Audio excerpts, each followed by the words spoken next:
Jokanyo dwaro mondo od bura mar 13 ochop dwaro mar kit chwech mar 2/3 kata madhongere ni two-third gender rule ka giwacho ni chopo chikno oseyware kuom kinde malach.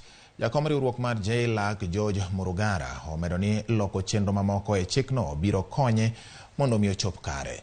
Simfrus Okinda osebedo ka nie romo ni kendo koro dani mondo watudre kod achiel kachiel onyiso ni ginang'o gini mowachi e romo ma kawuono madano ni weche mag neno ni 2/3 mag kit chwech kata chik madwaro ni 2/3 mag kit chwech oyudo lemo kendo kik bed ni lemo ma ichiwo kalo kwan makamano ne kit chwech achiel. Simfrus Okinda ka iwinja gi thuolo ni amosi ni misawa kendo geno ni se keto iti mar jafwambo kendo wangi bendo seneno moko achiel 2-3 minyalo nyiso nyikwa Ramogi jwange sani kotende kod dwaro mar chik makama. Nyiswa ni ang'o gini manyaka ge sani koro osewachi. Ero kama nya George Bati mana kaka usewacho no wantiere achiel kuom ogawa chunywa ma Nairobi kama bende koro twak maduong' en kaluwore kod 2/3 mar kit chwech achiel bedo e kombe miyiere oganda e pachoka.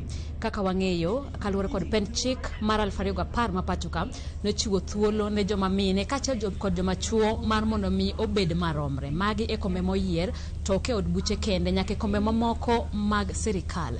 Kaka wang'eyo gie sani higni 10 dhiga dek koro dhi kalo kapok chikni oketie tim. Aput kata commissions ochopo kaeri ka bende nogwelgi kod jatend piny William Ruto mar neno nigi e parliament kata od buche mar 13 mag kindeni mar mondo mi okadhi chikno ka bende en gino mosebedo ka kelo achiedh nade e telo ma pachoka. Wanyalo paro nyaka Ramogi higa mar 2020 doho nogolo chik mar mondo mi oketh od bura. Maeri en kaluwore ni od bura gie kindeno mano mar Senate kaachiel kod od bura mamalo ne pok okalo chik mar kit chwech 2/3 mar kit chwech achiel bedo e od buchego. Mana ka bende nyalo ng'iyo kanyo en chikno ma bende osetem kinde mathoth. Nitiere chike mathoth kata weche mathoth moseter e nyim od bura mar mondo mi otem ochop kare chikni. Kata kamano nyaka gie sani pok otimore. Achiel kuom ng'ikruok mabende wacho ni nitiere en gima nengone ni malo kendo nyalo miyo oganda ma pacho kae chiwo omenda mathoth e yor osara. Jomoko be osebedo ka ywak ni ma en miyo joma mine kombe e yor nono kaluwore ni kombe mag siasa gin kombe mimanyo. Idwa mar mondo mi joma mine bende ochwer luchgi e yudo gima chalo kamano. Kata kamano telo makinde ni wacho ni giketo duto madwarore mar neno ni koro chikni ochopo kare. Bati mana kapok adhi mabor antiere kod achiel kuom commissioners mago mar National Gender and Equality Commission mano commissioner Koyier ma bende abiro rwako gi kinde ni mondo ng'iso ni to en ang'o mopogore ma telo ma higa ni biro timo mar neno ni chikno ochopo kare machiegni nya Koyier. Erokamano. Inyalo mana wacho nyingi gi tich mitime commission. Nyinga en Commissioner Thomas Koyier, Commissioner mar National Gender and Equality Commission. Kaluwore gi gik mosebedo katimore e wach mar 2/3 kaka commission wasebedo kwa wuoyo machiegni gi jogo manie parliament to kendo gi jogo manie national government to gi sirkal ma koro wan go sani moloyo jatelo marwa His Excellency William Ruto to kendo gi all the members of the National Assembly mondo mi wabed kod constituencies monyalo yiero mondo mi wabed gi 2/3 2/3 mondo wabed ko implement Constitution 2010. Ero kamano en yo mane ma wang'ni udwa tiyo godo mar mondo mi uchop kare chik mar 2/3 mar kit chwech achiel e kombe miyiere jotelo.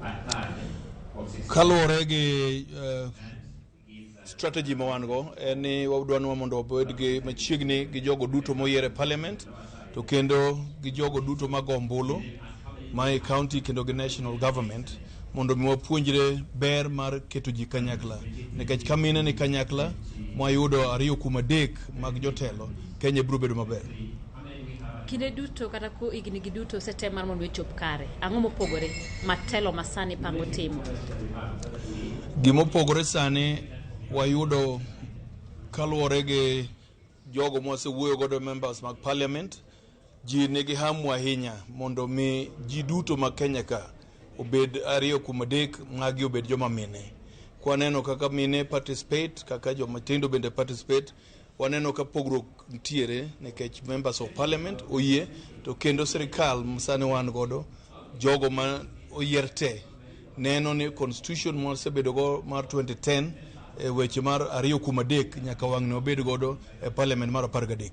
To bedi paro ni piny Kenya yikore mar dok baka mar dhi referendum kaluwore ni okinde wacho ni yo makende kaluwore ni en gino mamulo pend chik 27 mawuoyo wi equal rights e kind mine gi joma chuo. Bedi paro ni piny Kenya yikore mar dhi e referendum.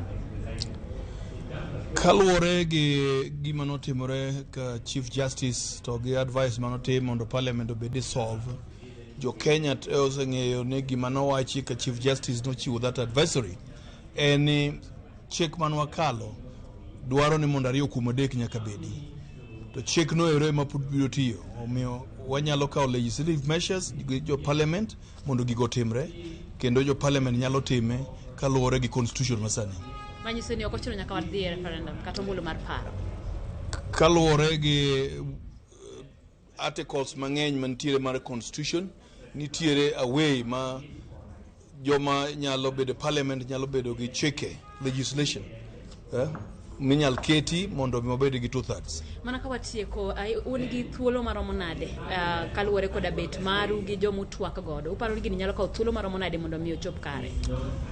Kaluwore e 13th parliament kapok orumo to wan kod geno ahinya nikech sirikal oyie kendo members of parliament to gi the chairman mar legal and justice committee wan gi kod goodwill nikech waneno ko wawuoyo maber. Thank you. Mano Commissioner Thomas Koyer mabende en achiel kuom jokanyo e Commission mar National Gender Equality Commission kabende koro wacho ni gin gi geno ni parliament kata od buche mar 13 biro neno ni kapok gitieko kindegi mag tich to gibiro chopo kare chikno mawacho ni onge kit twech achiel 2 monego bedi e od buche, bati en gino moko osebedo mayot mabende kata moko kuom jod bura ne nitiere ka giwacho ni en gino ma pod dwaro paro matut ahinya. Kabende koro moko kuom chiwo paro ni samoro odoge gwenge mar mondo mi oket ni kombe moko iyiere mana mine kende. Koyud kata ka kaunti ma Kisumo emok hiny yiero joma mine, tiwacho ni e kaunti ni wakaw kuonde chung'o buche 10 joma mine kende emoyienegi mar mondo mi ochungi e kombego. Ok wang'eyo ni to en gino manyalo timore, obiro kawo thuolo maromo nade. Kabende koro waketo mana wang'wa ni kinde biro nyiso ka chik ni gikone to koro biro bet kare e bwo tend parliament kata od buche mar 13 bati e studio. Erokamano Nyasimfros Okinda, en adieri makende ni kinde e jaduong' mar wach ewi wach ne mabiro yango kama gibiro timore kata diponi nitiere pek moko manyalo betie kotende gi chopo dwaro mar chik ni nyakora